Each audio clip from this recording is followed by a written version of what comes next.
Bienvenidos una vez más al Minuto 60, a esta serie de reportajes que hacemos a través de nuestro canal de YouTube y a través de nuestras plataformas digitales. Y pues estamos en un nuevo escenario en Colombia. Acabamos de salir de la segunda vuelta presidencial que prácticamente ya deja como ganador al candidato Abelardo de la Espriella por encima de Iván Cepeda. Y esto nos enfrenta en un nuevo escenario, no solamente aquí en Colombia, sino también a nivel internacional. Muchas personas se preguntan, o muchos colombianos que están afuera, se preguntan qué va a pasar o cuáles son las expectativas ahora con el nuevo gobierno que va a entrar a partir del 7 de agosto. Sabemos todos que en países como Estados Unidos, que es del que vamos a hablar hoy propiamente, hay una gran cantidad de colombianos que están precisamente a la expectativa de lo que pueda pasar a partir del 7 de agosto con sus procesos migratorios. Para eso, nosotros hemos invitado a el abogado John Sánchez. Él es experto en temas migratorios relacionados con Estados Unidos y con él vamos a hablar precisamente acerca de este tema. Abogado, muchísimas gracias por estar con nosotros aquí en Minuto 60. No, muchas gracias a ti por invitarme y a todos tus seguidores también. Muchas gracias, bienvenidos. Bueno, la primera pregunta pues es la más concreta y la que todos están haciendo en estos momentos. ¿Cuál es la situación que se le viene a los colombianos que están en Estados Unidos, especialmente a los que están en procesos de asilo, de solicitud de asilo? Bueno, mira, la elección de Abelardo de la Espriella como presidente de Colombia no significa que los casos de asilo de colombianos de Estados Unidos estén automáticamente perdidos.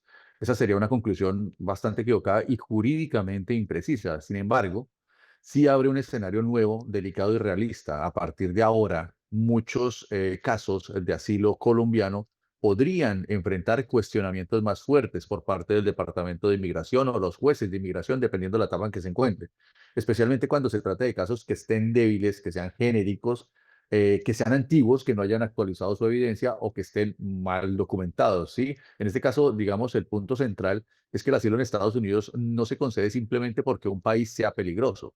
Se concede a una persona que logra demostrar que sufrió persecución o tiene un temor fundado de persecución por las razones protegidas, ¿no? Opinión política, religión, nacionalidad, raza o por pertenecer a un grupo social en particular o determinado, además de demostrar que el Estado de su país no puede o no quiere protegerlo.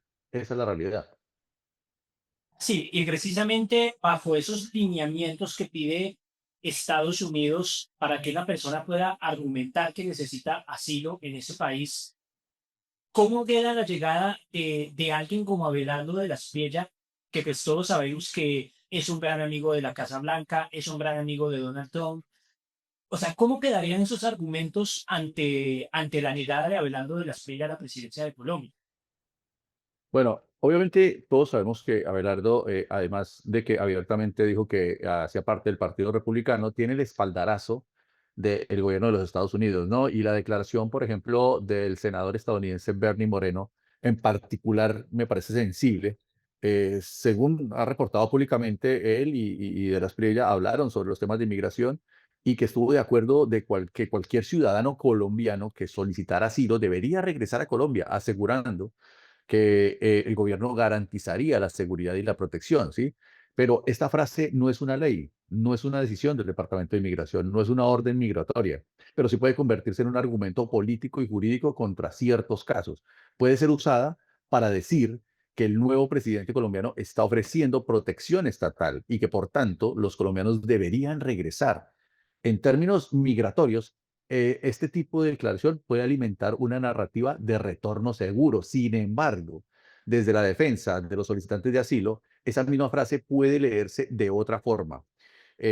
Podemos decir que es una garantía general de seguridad, pero esto no equivale a una protección real, individualizada y efectiva. El asilo no se decide con promesas políticas, se decide con evidencia concreta. Para que a mí me aprueben un asilo no basta con que el presidente lo diga, sino que el elemento fáctico que a mí me trajo a los Estados Unidos huyendo del miedo, por ejemplo, un líder social que sabemos cuántos van muertos en el país, que siga sucediendo y que estas circunstancias no hayan parado del todo. Entonces, básicamente, Tiene efectos, que el del espaldarazo, pero no quiere decir que per se vayan a acabarse los asilos como tal.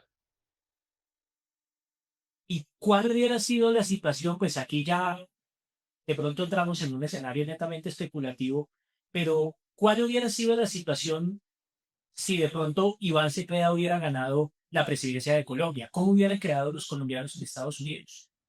Digamos, frente a los casos de asilo no se hubiera presentado absolutamente nada, porque es que yo te digo algo, los casos de asilo presentados en el gobierno de izquierda, que sería el que representaría a Iván Cepeda, sería del 2022 al 2026.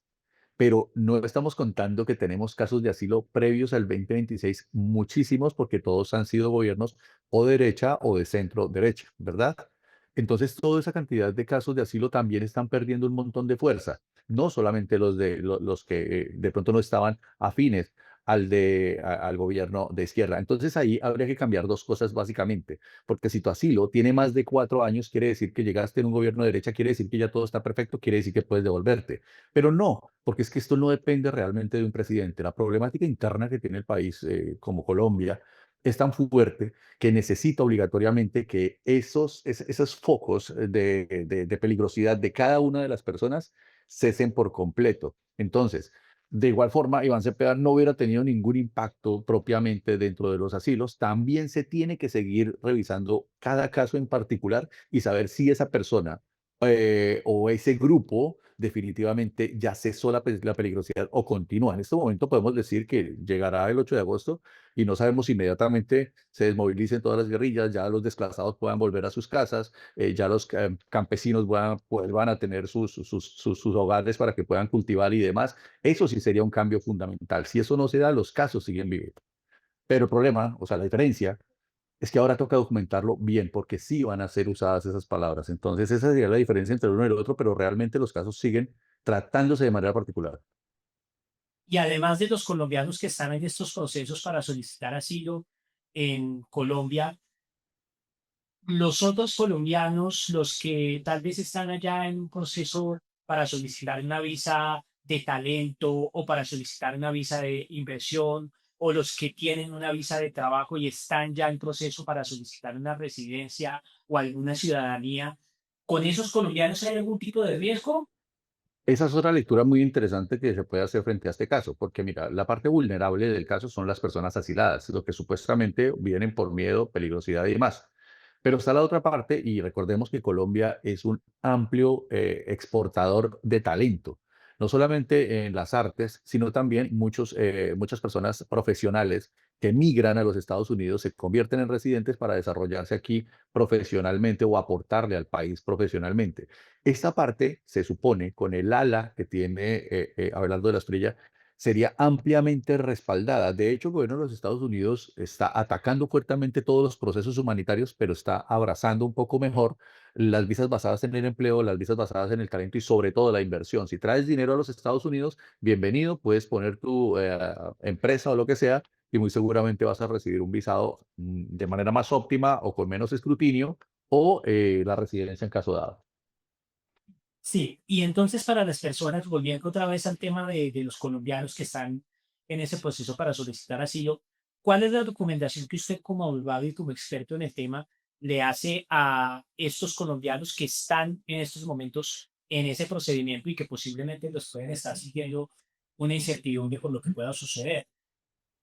Bueno, lo primero es que obviamente esto es un llamado, no quiere decir que tu asilo se acabe, tienes que entenderlo, pero es un llamado urgente a que revises tu caso, ¿sí? Si tu caso no tiene evidencia, si es muy antiguo y no lo has actualizado, definitivamente tienes que tenerlo en cuenta. Ahora tienen que revisar algo que significa factor país. El factor país que llamamos nosotros quiere decir que los cambios que han sucedido en tu país realmente te puedan dar la oportunidad de volver con garantías o definitivamente no. Eso lo deben revisar inmediatamente. Las personas, digamos, aquí pueden someter el asilo, se quedan tranquilas, les dan el permiso de trabajo, se quedan un tiempo, pero en este momento no es para estar tranquilos, es para que busquen inmediatamente un abogado, hagan una estrategia de defensa, porque ahorita viene algo que nosotros en la oficina llamamos el efecto Maduro.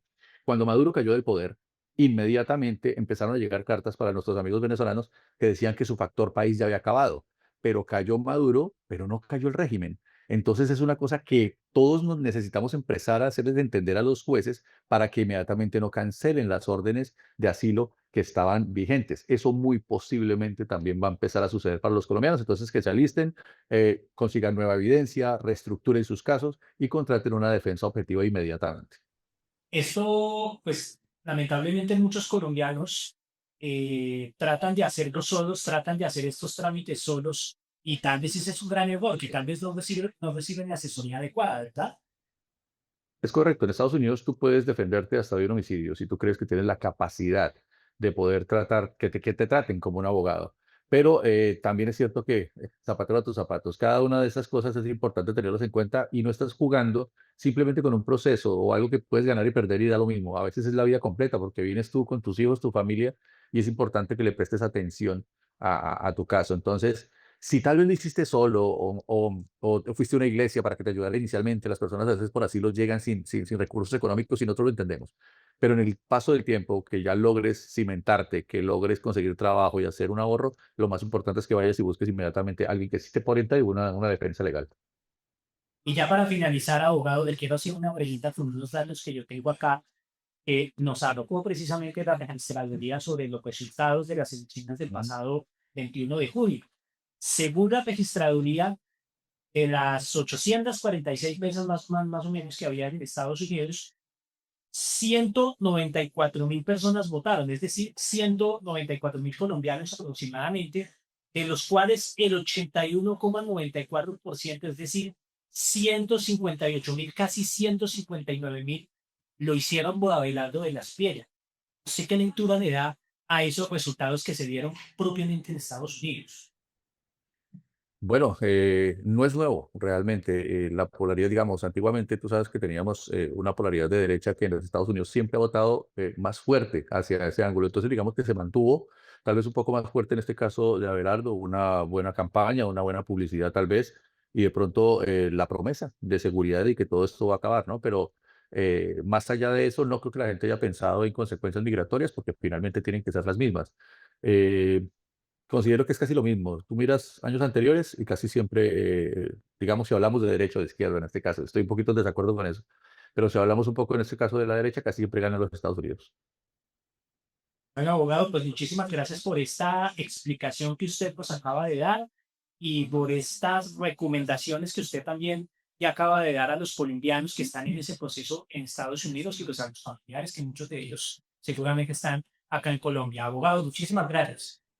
Gracias a ti por la invitación. Un saludo. Bueno, pues estas son las recomendaciones precisamente para los colombianos que están en estos momentos en Estados Unidos de cara a lo que se viene con el nuevo gobierno que estará en Colombia a partir del 7 de agosto. Información con Alexander Gómez para Minuto 60. Un infinito de información.